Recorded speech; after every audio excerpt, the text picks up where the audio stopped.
ಪರಾಶ್ರಮದಿ ಕಮಲಶಿಲೆ ಲಿಂಗವಾಗಿ ಚೋಣಿ ಭಾಗ್ಯ ನೀನಾದೆ ಕರುಣಾಕರಿ ವಾಣಿ ಲಕ್ಷ್ಮಿ ಮಹಾಕಾಳಿ ಮೂರು ಶಕ್ತಿ ಐಕ್ಯವಾಗಿ ವಾಣಿ ಲಕ್ಷ್ಮಿ ಮಹಾಕಾಳಿ ಮೂರು ಶಕ್ತಿ ಐಕ್ಯವಾಗಿ ಪ್ರಾಣ ಪದಕ ನೀನಾದೆ ಶರಣ ಬಾಣ ಸರಕೆ. ಕೇರಳದ ಒಬ್ಬ ಬ್ರಾಹ್ಮಣ ಮಾಂತ್ರಿಕ ಕಮಲಶಿಲೆಯ ಶ್ರೀ ದುರ್ಗಾ ಪರಮೇಶ್ವರಿ ತಾಯಿಯನ್ನೇ ವಶಪಡಿಸಿಕೊಳ್ಳಲೆಂದು ಬಂದಿದ್ದ ಅನ್ನುವ ವಿಷಯ ನಿಮ್ಗೆ ಗೊತ್ತಾ? ಹಾಗಾದ್ರೆ ಈ ಮಾಂತ್ರಿಕ ಯಾರು, ನಂತರ ಈ ಮಾಂತ್ರಿಕ ಏನಾದ, ಇದೆಲ್ಲ ವಿಷಯ ಗೊತ್ತಾಗ್ಬೇಕಾದ್ರೆ ಈ ವಿಡಿಯೋನ ಕೊನೆ ತನಕ ನೋಡಿ. ಸಾವಿರಾರು ವರ್ಷಗಳ ಹಿಂದೆ ಕೇರಳದಲ್ಲಿ ಅತ್ಯಂತ ಪ್ರಭಾವಶಾಲಿಯಾಗಿದ್ದ ಮುಂಡತ್ತಾಯ ಎನ್ನುವ ಬ್ರಾಹ್ಮಣ ಮಾಂತ್ರಿಕನಿದ್ದ. ಈತ ಅದೆಷ್ಟು ಶಕ್ತಿಶಾಲಿಯಾಗಿದ್ದ ಎಂದರೆ ತನ್ನ ಮಾಂತ್ರಿಕ ವಿದ್ಯೆಯಿಂದ ಕೆಲವು ದೇವರನ್ನೇ ವಶಪಡಿಸಿಕೊಂಡಿದ್ದ. ಈ ಮಾಂತ್ರಿಕ ಒಮ್ಮೆ ಕೊಲ್ಲೂರು ಮಾರ್ಗವಾಗಿ ಹೋಗುವಾಗ ಈಗಿನ ಕಮಲಶಿಲೆಯಲ್ಲಿ ಬ್ರಾಹ್ಮಿ ದುರ್ಗಾ ಪರಮೇಶ್ವರಿ ನೆಲೆಸಿರುವ ವಿಷಯ ಈತನಿಗೆ ತಿಳಿಯುತ್ತೆ. ನಂತರ ಬ್ರಾಹ್ಮಿ ದುರ್ಗಾ ಪರಮೇಶ್ವರಿಯನ್ನೇ ವಶಪಡಿಸಿಕೊಳ್ಳಲೆಂದು ತನ್ನ ಶಕ್ತಿಗಳನ್ನೆಲ್ಲ ಹಾಕಿ ಪ್ರಯತ್ನಿಸುತ್ತಾನೆ. ಕಾಳಿ, ಲಕ್ಷ್ಮಿ, ಸರಸ್ವತಿ ಈ ಮೂರು ತಾಯಿಯರು ಒಂದೇ ಲಿಂಗದಲ್ಲಿ ಐಕ್ಯಳಾಗಿರುವುದರಿಂದ ತಾಯಿಯ ಶಕ್ತಿ ಎದುರು ಈತನ ಶಕ್ತಿ ಶೂನ್ಯವಾಗಿ ಬಿಡುತ್ತೆ. ಬ್ರಾಹ್ಮಿ ಶ್ರೀ ದುರ್ಗಾ ಪರಮೇಶ್ವರಿಯನ್ನೇ ವಶಪಡಿಸಿಕೊಳ್ಳಲೆಂದು ಬಂದ ಮಂತ್ರವಾದಿಯನ್ನೇ ತಾಯಿಯು ತನ್ನ ವಶಕ್ಕೆ ತೆಗೆದುಕೊಂಡು ಬಿಡ್ತಾಳೆ. ನಂತರ ಈತನಿಗೆ ತಾಯಿಯ ಶಕ್ತಿಯ ಬಗ್ಗೆ ಜ್ಞಾನೋದಯವಾಗಿ ತಾಯಿಯ ಸೇವೆಯಲ್ಲಿ ತೊಡಗ್ತೇನೆ ಅಂತ ತಾಯಿಯ ಬಳಿ ಬೇಡಿದ ಮೇಲೆ ಹುಲಿದೇವರು ಮತ್ತು ಬೇರೆ ಬೇರೆ ಪರಿವಾರ ದೈವಗಳೊಂದಿಗೆ ಸೇರಿಸಿ ಕ್ಷೇತ್ರಪಾಲನಾಗಿ ನೇಮಿಸಿಕೊಳ್ತಾಳೆ. ದೇವಾಲಯದ ಎಡಭಾಗದಲ್ಲಿ ಕ್ಷೇತ್ರಪಾಲನಾಗಿ ವೀರಭದ್ರ ದೇವರಿದ್ದರೆ ಬಲಭಾಗದಲ್ಲಿ ಮುಂಡತ್ತಾಯ ಮತ್ತು ಪರಿವಾರದವರು ಕ್ಷೇತ್ರಪಾಲರಾಗಿದ್ದಾರೆ.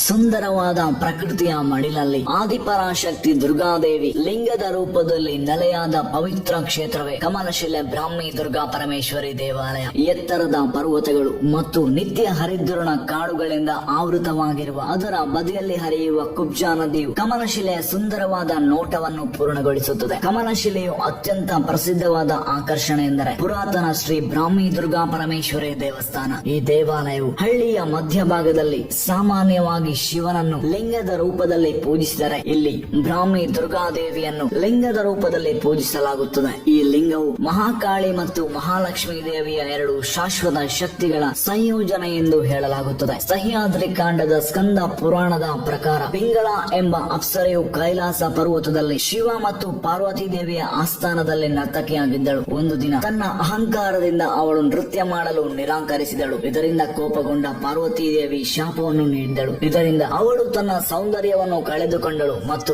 ಭೂಲೋಕದಲ್ಲಿ ಕುಬ್ಜ ಆಗಿ ಜನಿಸಿದಳು. ತನ್ನ ತಪ್ಪಿನ ಅರಿವಾಗಿ ಪಿಂಗಳ ಶಾಪದಿಂದ ಮುಕ್ತಿಯನ್ನು ಬೇಡಿಕೊಂಡಾಗ ಪಾರ್ವತಿ ದೇವಿಯು ಕರಾಸುರನ ಎಲ್ಲಾ ದುಷ್ಕೃತ್ಯಗಳನ್ನು ತೊಡೆದು ಹಾಕಲು ಭೂಲೋಕಕ್ಕೆ ಬರುವುದಾಗಿ ಮತ್ತು ಸಂಹಾರದ ನಂತರ ಮುಂದೆ ಲಿಂಗದ ರೂಪದಲ್ಲಿ ಕಾಣಿಸಿಕೊಳ್ಳುವುದಾಗಿ ಹೇಳಿದಳು. ಸಹ್ಯಾದ್ರಿ ಅರಣ್ಯದಲ್ಲಿರುವ ಋಷಿ ಆಶ್ರಮದ ಬಳಿ ಲಿಂಗವು ಕಮಲಶಿಲೆ ರೂಪದಲ್ಲಿರುತ್ತದೆ ಎಂದು ತಿಳಿಸಿದಳು. ಪಾರ್ವತಿ ದೇವಿಯು ಕುಬ್ಜಳಿಗೆ ಸುಪಾರ್ಶ ಗುಹೆಯ ಬಳಿ ಹೋಗಿ ದೇವಿಯು ಮೋಕ್ಷವನ್ನು ನೀಡುವವರೆಗೆ ತಪಸ್ಸನ್ನು ಮಾಡುವಂತೆ ಹೇಳಿದಳು. ನಂತರ ಕುಬ್ಜಳಿಂದ ಸಂತೋಷಗೊಂಡ ಪಾರ್ವತಿ ದೇವಿಯು ಕಮಲಶಿಲೆ ರೂಪದಲ್ಲಿ ರೈಕ್ವಾ ಋಷಿ ಆಶ್ರಮದ ಮುಂಭಾಗದಲ್ಲಿರುವ ಕುಬ್ಜಾ ನದಿ ಮತ್ತು ನಾಗತೀರ್ಥ ಸಂಗಮದಲ್ಲಿ ಕಾಣಿಸಿಕೊಂಡಳು. ಕುಬ್ಜಾಳಿಗೆ ಮಥುರಾಕ್ಕೆ ಹೋಗಿ ಶ್ರೀಕೃಷ್ಣನಿಗಾಗಿ ಕಾಯಲು ಹೇಳಲಾಯಿತು. ನಂತರ ಶ್ರೀಕೃಷ್ಣನ ಸ್ಪರ್ಶದಿಂದ ಅವಳು ತನ್ನ ಶಾಪ ವಿಮೋಚನೆಯನ್ನು ಪಡೆಯುತ್ತಾಳೆ. ಸಹ್ಯಾದ್ರಿ ಅರಣ್ಯದಿಂದ ಹುಟ್ಟಿ ಪಶ್ಚಿಮ ಕರಾವಳಿಯ ಕಡೆಗೆ ಹರಿಯುವ ನದಿ ತನ್ನ ಕುಬ್ಜಾ ಹೆಸರಿಡುವಂತೆ ಬೇಡಿಕೊಂಡಳು. ಪ್ರತಿ ವರ್ಷ ಪ್ರವಾಹ ರೂಪದಲ್ಲಿ ಬಂದು ಲಿಂಗವನ್ನು ಸ್ಪರ್ಶಿಸಿ ಪೂಜಿಸು ಎಂದು ದೇವಿ ಅವಳಿಗೆ ಹೇಳಿದಳು. ಕಮಲಶಿಲೆ ಬ್ರಾಹ್ಮಿ ದುರ್ಗಾ ಪರಮೇಶ್ವರಿ ಲಿಂಗವು ಪ್ರಪಂಚವನ್ನು ಸೃಷ್ಟಿಸಿದಾಗ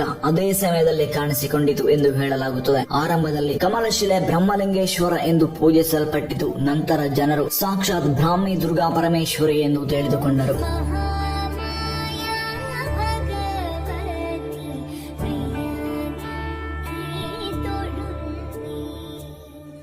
ಇಂದು ನಾವು ಹಲವಾರು ಶತಮಾನಗಳ ಹಿಂದಿನ ಕಾಲಕ್ಕೆ ಪ್ರಯಾಣ ಮಾಡೋಣ.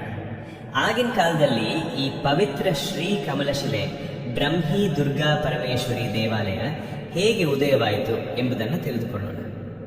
ಈ ದೇವಾಲಯವು ಅತ್ಯಂತ ಪುರಾತನವಾದದ್ದು. ಇದರ ನಿಖರವಾದ ಆರಂಭದ ಬಗ್ಗೆ ಸ್ಪಷ್ಟ ದಾಖಲೆಗಳಿಲ್ಲ. ಆದರೆ ತಲೆಮಾರಿನಿಂದ ತಲೆಮಾರಿಗೆ ಹರಿದು ಬಂದಿರುವ ಪವಿತ್ರ ಕಥೆಗಳು ಇದರ ಮಹಿಮೆಯನ್ನು ಇಂದಿಗೂ ಜೀವಂತವಾಗಿಟ್ಟಿವೆ. ಒಂದು ಕಾಲದಲ್ಲಿ ಧರ್ಮನಿಷ್ಠ ರಾಜರು ಮತ್ತು ರಾಣಿಯರು ತಮ್ಮ ರಾಜ್ಯದ ಸುಖ, ಶಾಂತಿ ಮತ್ತು ಸಮೃದ್ಧಿಗಾಗಿ ಇಲ್ಲಿಗೆ ಆಗಮಿಸಿ ಬ್ರಹ್ಮಿ ದುರ್ಗಾ ಪರಮೇಶ್ವರಿ ಅಮ್ಮನವರ ದರ್ಶನ ಪಡೆದು ವಿಶೇಷ ಪೂಜೆಗಳನ್ನು ಸಲ್ಲಿಸುತ್ತಿದ್ದರು. ದೇವಿಯ ಕೃಪೆಯಿಂದ ತಮ್ಮ ರಾಜ್ಯಕ್ಕೆ ರಕ್ಷಣೆ ಮತ್ತು ವಿಜಯ ದೊರೆಯುತ್ತದೆ ಎಂಬ ಅಚಲ ನಂಬಿಕೆ ಅವರಿಗೆ ಇತ್ತು. ಹೀಗಾಗಿ ಕಮಲಶಿಲೆ ದೇವಾಲಯವು ರಾಜಮನೆತನದವರಿಗೂ ಸಾಮಾನ್ಯ ಭಕ್ತರಿಗೂ ಅತ್ಯಂತ ಪವಿತ್ರ ಆಧ್ಯಾತ್ಮಿಕ ಕೇಂದ್ರವಾಗಿ ಬೆಳೆಯಿತು. ಕಾಲವು ಮುಂದುವರಿಯಿತು. ವರ್ಷಗಳು ಶತಮಾನಗಳಾದವು.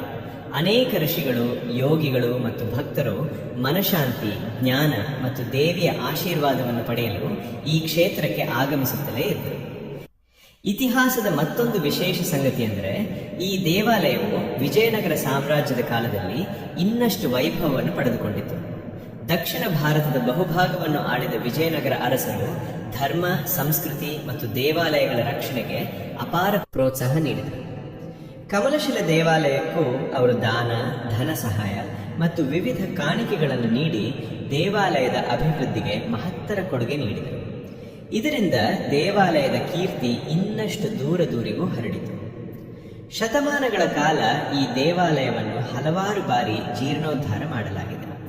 ಹೊಸ ಕಟ್ಟಡಗಳು ನಿರ್ಮಾಣವಾದರೂ ದೇವಿಯ ಮೇಲಿನ ಭಕ್ತಿ, ನಂಬಿಕೆ ಮತ್ತು ಈ ಕ್ಷೇತ್ರದ ಪವಿತ್ರತೆ ಮಾತ್ರ ಎಂದಿಗೂ ಬದಲಾಗಿಲ್ಲ. ಇಂದಿಗೂ ಸಾವಿರಾರು ಭಕ್ತರು ಕಮಲಶಿಲೆಗೆ ಭೇಟಿ ನೀಡಿ ಬ್ರಹ್ಮಿ ದುರ್ಗಾ ಪರಮೇಶ್ವರಿ ಅಮ್ಮನವರ ದರ್ಶನ ಪಡೆದು ತಮ್ಮ ಸಂಕಷ್ಟಗಳು ನಿವಾರಣೆಯಾಗಲಿ, ಕುಟುಂಬದಲ್ಲಿ ಸುಖ ಶಾಂತಿ ನೆಲೆಸಲಿ ಮತ್ತು ಜೀವನದಲ್ಲಿ ಯಶಸ್ಸು ದೊರೆಯಲಿ ಎಂದು ಪ್ರಾರ್ಥಿಸುತ್ತಾರೆ. ಕಮಲಶಿಲೆ ಕೇವಲ ಒಂದು ದೇವಾಲಯವಲ್ಲ, ಅದು ಶತಮಾನಗಳ ಇತಿಹಾಸ, ಅಚಲ ಭಕ್ತಿ ಮತ್ತು ಅನಂತ ದೈವಿಕ ಶಕ್ತಿಯ ಜೀವಂತ ಸಾಕ್ಷಿಯಾಗಿದೆ. ನನ್ನ ಪ್ರಿಯ ಭಕ್ತರೇ, ನೀವು ಒಳ್ಳೆಯ ಮನಸ್ಸಿನಿಂದ ಮಾಡಿದ ಒಂದು ಸಣ್ಣ ಸಹಾಯವು ನನ್ನ ಪೂಜೆಗೆ ಸಮಾನ. ಯಾರ ಕಣ್ಣೀರನ್ನು ಒರೆಸಿದ್ರೆ ಅದೇ ನನ್ನ ಅಭಿಷೇಕ. ಯಾರ ಹೃದಯವನ್ನು ನೋಯಿಸದೆ ಬದುಕಿದ್ರೆ ಅದೇ ನನ್ನ ಆರಾಧನೆ.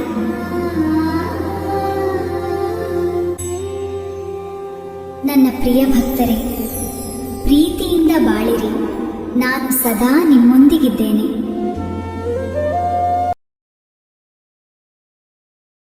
ಜಯ ಜಯ ಜಗಜನನಿ ದೇವಿ, ಜಯ ಜಯ ಜಗಜನನಿ ದೇವಿ ಮಾತಾ, ಜಯ ಜಯ ಜಗಜನನಿ ದೇವಿ. ಸುರನರ ಮುನಿ ಅಸುರ ಸೇವಿ, ಮುಕ್ತಿ ಮುಕ್ತಿದಾಯಿನಿ ಭಯಹರಣಿ ಕಾಲಿಕಾ.